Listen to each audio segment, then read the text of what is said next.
विरोधात दावा असताना जमीन विकता येते का? चला याबाबतची आपण संपूर्ण माहिती घेऊया। एखाद्या मिळकतीबाबत माननीय न्यायालयामध्ये जर दावा दाखल असेल व तो दावा प्रलंबित असेल तर अशा वेळेस प्रतिवादी वादीच्या परस्पर ती मिळकत विक्री करतो। पण ती विक्री केलेली मिळकत आहे ते बेकायदेशीर ठरू शकत नाही, कारण दिवाणी दाव्यामध्ये जे काय खरेदी विक्रीचे व्यवहार होतात ते खरेदी घेणाऱ्या व्यक्तींवर बंधनकारक असतात।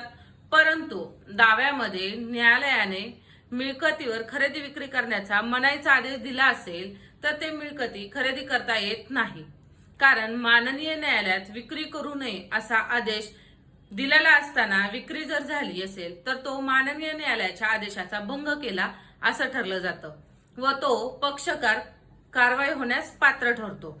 त्याच्याच विरोधात माननीय न्यायालयाचा आव्हान केल्यामुळे कारवाई होऊ शकते। धन्यवाद।